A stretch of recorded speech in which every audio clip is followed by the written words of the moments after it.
Benazir, break से पहले आप कुछ ऐड करना चाह रही थी? अलीना, देखिए, जो भट्टी साहब ने बात की मेरी राय में तो बिल्कुल दुरुस्त है। हम सहाफ़ी हैं, हमारा काम है पहले सबसे पहले हुकूमत जो कर रही है उन इक़दामात पे सवाल उठाएं, उनके बारे में बात करें। जैसे कि मिसाल के तौर पे अभी क्योंकि मज़हर साहब GHQ केस की बात कर रहे थे तो मुझे याद आया कि अभी 2 दिन पहले मैं पढ़ रही थी कि पंजाब हुकूमत ने फैसला किया है कि वो GHQ केस के लिए टॉप के लॉयर्स जो हैं वो हायर करेंगे। उनको 1-1.5 साल बाद याद आया, केस 1-1.5 साल से चल रहा है कि हमारे पास शायद लॉयर्स अच्छे नहीं है, वकील अच्छे नहीं है, हमें टॉप के और हायर करने चाहिए। जो मेरे ख्याल से एक बड़ी अजीब सी बात है कि हमारे पैसे, टैक्स के पैसे और वकीलों को हायर करने में लग रहे हैं, जबकि पंजाब हुकूमत के पास एडवोकेट जनरल का दफ्तर है, प्रोसिक्यूशन का डिपार्टमेंट है, तो अब आपको और वकील क्यों हायर करने पड़े हैं। इसी तरह हम देखते हैं कि 26 नवंबर के हवाले से एड्स पे ऐड आ रहे हैं। क्यों आप हमारे पैसे इन चीजों पे जाया कर रहे हैं? कोई और चीज नहीं है जिस पे आप खर्च कर सकते हैं। लेकिन अलीना, मैं ये भी कहूंगी कि PTI के जो अंदरूनी मामलात हैं उन पे बात करना इसलिए इम्पोर्टेंट है क्योंकि PTI बहुत ही रेलेवेंट पार्टी है, उसको बहुत इरेलेवेंट करने की कोशिश की गई है। लेकिन इस वक्त सबसे मकबूल तरीन, सबसे पॉपुलर पार्टी PTI है। और मेरी राय में इस वक्त मुल्क में जो क्राइसिस है उसका काफी हद तक जो प्रॉब्लम है वो भी PTI है और जो सोल्यूशन है वो भी PTI है। क्योंकि अगर आप कोई भी हल निकालने की कोशिश करेंगे इस वक्त मुल्क में जो हालात हैं, PTI के बगैर आप नहीं कर सकते, क्योंकि उनका एक बहुत बड़ा वोट बैंक है, वो इस वक्त सबसे पॉपुलर पार्टी है। अगर आप उनको उस हल से निकाल के साइड पे करेंगे तो वो हल जो है वो कामयाब नहीं होगा।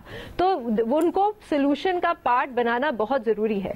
और इसलिए हम बार बार कहते हैं कि PTI जो है उनको अपना हाउस इन ऑर्डर करने की जरूरत है, क्योंकि अगर आपने एक कामयाब मुहिम चलानी है, अगर आपने हुकूमत पे प्रेशर डालना है, तो पहले आपको अपने अंदरूनी मामला ठीक करने पड़ेंगे, फिर आप बैठ के ऑपोजिशन की सियासी जमातों के साथ अलायंस बना सकते हैं। बल्कि मैं तो कहूंगी अगर आपने एक अलायंस बनानी ही है तो सिर्फ ऑपोजिशन की सियासी जमातों के साथ नहीं होनी चाहिए। अगर आप हुकूमत पे एक नेशनल लेवल पे प्रेशर डालना चाहते हैं, एक नेशनल ऑर्गेनिक मूवमेंट चलाना चाहते हैं, तो उसमें इंसानी हकूक की तंजीमें भी होनी चाहिए, सिविल सोसाइटी होनी चाहिए। और बहुत सी तरीके हैं अलीना इस मुल्क में जो इस वक्त चल रही हैं, बलोचिस्तान में, खैबर पख्तूनख्वा में, जिनके जेन्युइन ग्रीवेंसेस हैं रियासत के खिलाफ, उनको शामिल करें, एक ब्रॉडर कंसेंसस बनाएं, एक ब्रॉडर तहरीक बनाएं। और जो भी आपका एजेंडा है वो सिर्फ मैं और मैं नहीं हो सकता कि बस इमरान खान साहब और इमरान खान साहब और बस इमरान खान साहब। अगर आप एक नेशनल मूवमेंट चलाना चाहते हैं तो उसमें और मामलात हैं जिसको आपको शामिल करना पड़ेगा। इंसानी हकूक के बहुत से मसाइल हैं। इस वक्त हम एक अथॉरिटेरियन स्टेट बनते जा रहे हैं लीना।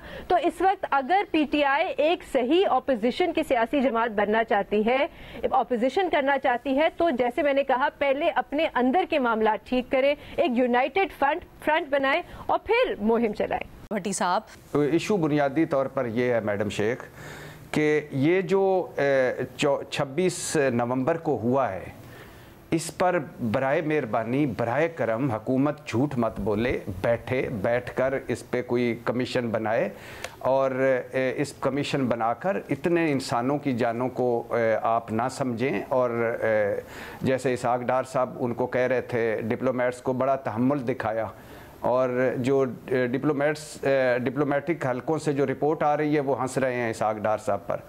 तो इस पे बैठकर ज़रा कोई संजीदगी से इस पे बात करें, नंबर 1। नंबर 2, ये जो मज़ीद जुल्म कर रहे हैं, ये इस्लामाबाद की पुलिस जो IG साहब लेके आए हैं, मोहसिन नकवी साहब लाहौर से, और जो पंजाब पुलिस है, ये बेगुनाह लोगों पे जुल्म ना करे। आप ज़रूर पकड़ें उनको जिनके बारे में आपको शक है। और तो मैडम शेख, मैं ज़रूर करना चाहूँगा कि जो अडयाला जेल में ये जो केस है, GHQ हमला केस, ये है सदाकत अब्बासी बेनाम सरकार, पहला इसका एक्यूज सदाकत अब्बासी। और उसमें बहुत अरसे के बाद, कोई 16 महीने बाद, कोई 12 महीने बाद, कोई 10 महीने बाद पाकिस्तान तहरीक इंसाफ के लोग इमरान खान से मिले। और इमरान खान, मैं हैरान होता हूँ वैसे उसकी मजबूत असाब पर, कि जरताज गुल रो रही थी, मुसर्रत जमशेद चीमा रो रही थी, कारकुन तकरीबन जो लाए गए थे वो इमरान खान जब बोल रहे थे रो रहे थे, शेख रशीद और ये फवाद चौधरी, वासिक कयूम, ये बकौल 3 गवाहों के आप दीदा बैठे हुए थे। और इमरान खान कह रहे थे कि ज़हनी तौर पे जब बंदा हारता है तो फिर हारता है, ज़हनी तौर पे नहीं हारना। मैं खड़ा हूँ, आपने भी खड़ा रहना है, ये वक्त गुजर जाना है। और जो उसके जो वहाँ से आया, मैं हैरान रह गया कि उन्होंने जब उस ये सवाल भी उनसे किए गए कि डी चौक या संगजानी, उन्होंने कहा कि उस वक्त रात के सर जान के अमान पाऊँ तो एक सवाल करूँ सर, ये सब कुछ ठीक है, ये अपनी जगह बिल्कुल ठीक है, वो हम सुन रहे हैं, शेख रशीद साहब को भी झपियाँ वपियाँ उन्होंने डाली हैं, लेकिन ये सब बातें हैं। जब तक अपोजिशन के पास कुछ क्लैरिटी, जब तक उनकी हिकमत अमली में प्रेशर डालने के लिए हुकूमत के पास अपनी मुक्तदरा के पास कोई ऐसी स्ट्रैटेजी नहीं होगी, यूनाइटेड फ्रंट नहीं होगा, ये सब कुछ क्या काम करेगा? जी बिल्कुल नहीं, आपकी मैं जान की अमान पाकर आपके तदब्बर, तफक्कर और आपके ज़हन और उसको आपकी क्लियर सोच करें ना कि उसमें क्लैरिटी नहीं है तो इसका नुकसान हो रहा है पीटीआई को, इसका क्या इदराक है? क्लैरिटी है मैडम शेख, क्लैरिटी है लेकिन कबूलियत नहीं है, इसमें कोई शक नहीं है। और उसकी वजह है, उसकी वजह यह है कि आपने अभी जैसे कहा कि उनके बारे में जब इमरान खान हुकूमत थी तो ये जो पार्टियां थी, कभी खामोश रहकर, कभी बोल कर, कभी माफ़ कर दो कह के, कभी रात को मुलाकातें करके, कभी पाँव पड़ के, कभी ज़ुबैर उमर को गुलाब जामुन खिलाने भिजवा कर, कभी ख्वाजा आसिफ साहब को कहीं फ़ोन करवा कर, कभी किसी के वास्ते देकर, तो वो उन्होंने किया। इधर ना इमरान खान के पास शहबाज शरीफ है, ना आसिफ अली जरदारी है, और ना इमरान खान आसिफ अली जरदारी और नवाज शरीफ है। और इसमें एक और भी मामला है, 9 मई हो चुका है, तो और उसके बाद बहुत सारे मसाइल हैं जो हल होने बाकी हैं, तो लिहाजा ज़ीरो टॉलरेंस है, कोई अभी नहीं हो रहा ब्रेक थ्रू, और लगता भी नहीं है कि हो ब्रेक थ्रू। पाकिस्तान में हालात कुछ और उसकी वजह आपने बताई, कोई पता नहीं। अच्छा,